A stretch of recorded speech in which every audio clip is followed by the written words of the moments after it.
Hi అండి, అందరూ ఎలా ఉన్నారు? ఈరోజు వీడియో వచ్చేసి దొండకాయ పులుసు. మీలో ఎంతమందికి ఈ దొండకాయలు తెలుసు? ఈ దొండకాయలు ఎక్కువగా అడవిలో లభిస్తుంటాయి కాబట్టి అడవి దొండకాయలు అని కూడా అంటారు. మన పూర్వీకుల నుండి వస్తున్న ట్రెడిషనల్ వంటకం అని చెప్పొచ్చు. మన పెద్దవాళ్ళకి ఏ సీజన్లో ఏమేమి లభిస్తాయి అడవుల్లో అని బాగా తెలుసు. ఈ దొండకాయల్ని అడవి దొండ, గోవింద మొక్క, ఆరే దొండ అలాంటి పేర్లతో పిలుస్తూ ఉంటారు. వివిధ ప్రాంతాలను బట్టి వివిధ పేర్లతో పిలుస్తూ ఉంటాము వీటిని. మీ ఏరియాలో వీటిని ఏమని పిలుస్తారు కామెంట్ చేయండి. చూస్తున్నారు కదా, ఇవి చూడడానికి నిమ్మకాయల్లా ఉంటాయి. వీటి ఆకులు వచ్చేసి నిమ్మ ఆకుల్లానే ఉంటాయి. జూన్ జూలై ఈ మధ్యలోనే లభిస్తాయి. వీటిని ఇంగ్లీష్లో ఇండియన్ కేపర్ ఆర్ సీలన్ కేపర్ అని పిలుస్తూ ఉంటారు. సీజనల్ వ్యాధులు రాకుండా కాపాడుతుంది. సంవత్సరంలో ఒక్కసారైనా తింటే హెల్త్కి మంచిది అని చెప్తూ ఉంటారు. వీటిని కట్ చేసుకున్నప్పుడు లోపల సీడ్స్ వచ్చేసి ఇలా ఉంటాయి. కొంతమంది సీడ్స్ తీసి కర్రీ చేస్తూ ఉంటారు, కానీ అలా చేయకూడదు. ఈ సీడ్స్తో పాటుగా కర్రీ చేసుకుంటేనే మెడికల్గా వర్క్ అవుతుంది. వీటిని సంవత్సరంలో ఒకసారైనా తినాలని చెప్తూ ఉంటారు.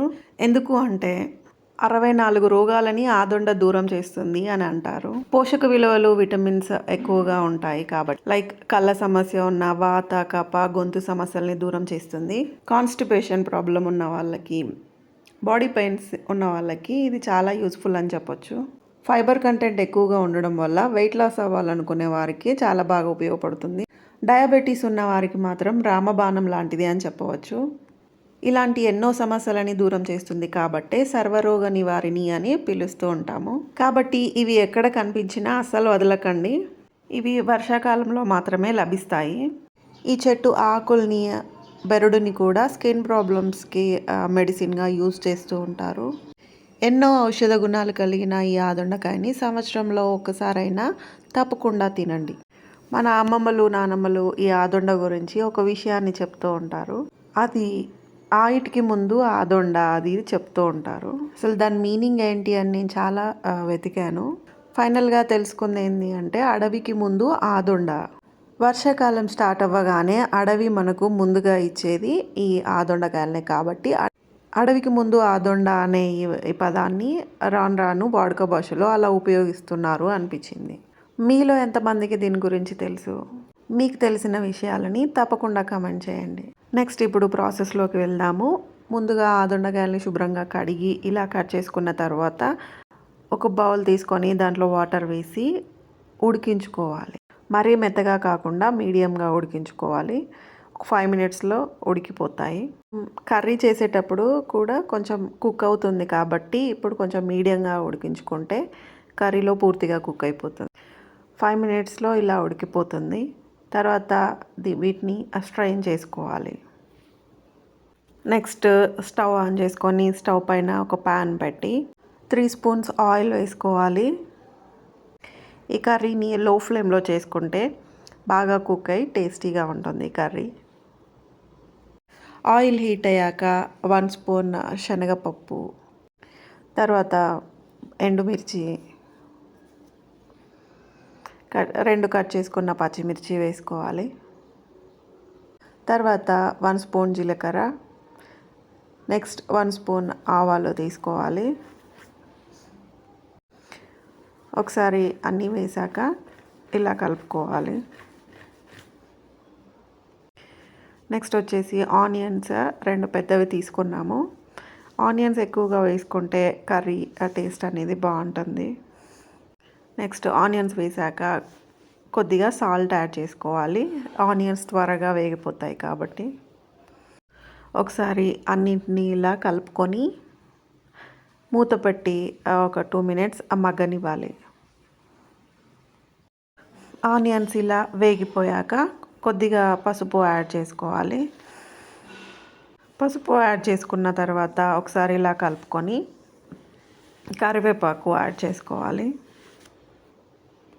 తర్వాత ఉడికించిన దొండకాయలను వేసి 5 మినిట్స్ వరకు మగ్గనివ్వాలి.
చూసారు కదా, 5 మినిట్స్ తర్వాత వేగాక కొద్దిగా అల్లం వేసుకొని సరిపడా కారము, సరిపడినంత ఉప్పు వేసుకున్నాము. తర్వాత చింతపండు పులుసు యాడ్ చేసుకున్నాము. ఆ చింతపండు మరిగాక 1 టేబుల్ స్పూన్ మెంతి పొడి, 1 టేబుల్ స్పూన్ ధనియాల పౌడర్ అండ్ 1 టేబుల్ స్పూన్ పచ్చి ధనియాల పౌడర్ వేసుకున్నాము. నెక్స్ట్ వచ్చేసి చిన్న బెల్లం ముక్కను యాడ్ చేసాము. మన వీడియోస్ని రెగ్యులర్గా చూస్తున్న వారికి తెలుసు, ఏ పులుసు కర్రీ చేసినా కూడా చిన్న బెల్లం ముక్కను యాడ్ చేస్తూ ఉంటాము. ఎందుకు అంటే చింతపండు పుల్లగా ఉన్నా కూడా ఈ బెల్లం అనేది కర్రీకి ఒక రకమైన స్వీట్నెస్ తీసుకొచ్చి చాలా టేస్టీగా ఉంటుంది. మీరు ఒకసారి ఇలా ట్రై చేసి చూడండి. ఫైనల్గా అయితే కొత్తిమీర వేసి స్టవ్ ఆఫ్ చేసుకున్నాము. ఇక్కడ తింటున్నది వచ్చేసి పింక్ రోజ్. మన బొడ్రాయి వీడియో చూస్తే మీకు అర్థమవుతుంది పింక్ రోజ్ ఎవరు అనేది. తిని చాలా బాగుంది టేస్ట్ అని చెప్పింది. మీకు ఆ దొండకాయలు కనిపిస్తే అస్సలు వదలకండి, ఇలా కర్రీ చేసుకొని తినండి, చాలా టేస్టీగా ఉంటుంది, హెల్త్కి మంచిది. మీకు ఈ వీడియో కనుక నచ్చినట్టయితే తప్పకుండా లైక్ చేయండి. మన ఛానల్ని కొత్తగా చూస్తున్న వాళ్ళైతే తప్పకుండా సబ్స్క్రైబ్ చేసుకోండి. మన ఛానల్లో వచ్చిన కుకింగ్, గార్డెనింగ్, ట్రావెలింగ్, షాపింగ్ వీడియోస్లో మీకు ఎక్కువగా ఏ వీడియోస్ నచ్చుతున్నాయి కామెంట్ చేయండి. మన ఛానల్ని సబ్స్క్రైబ్ చేసుకున్న వాళ్ళందరికీ, లైక్ చేస్తున్న ప్రతి ఒక్కరికి thank you so much all for supporting us.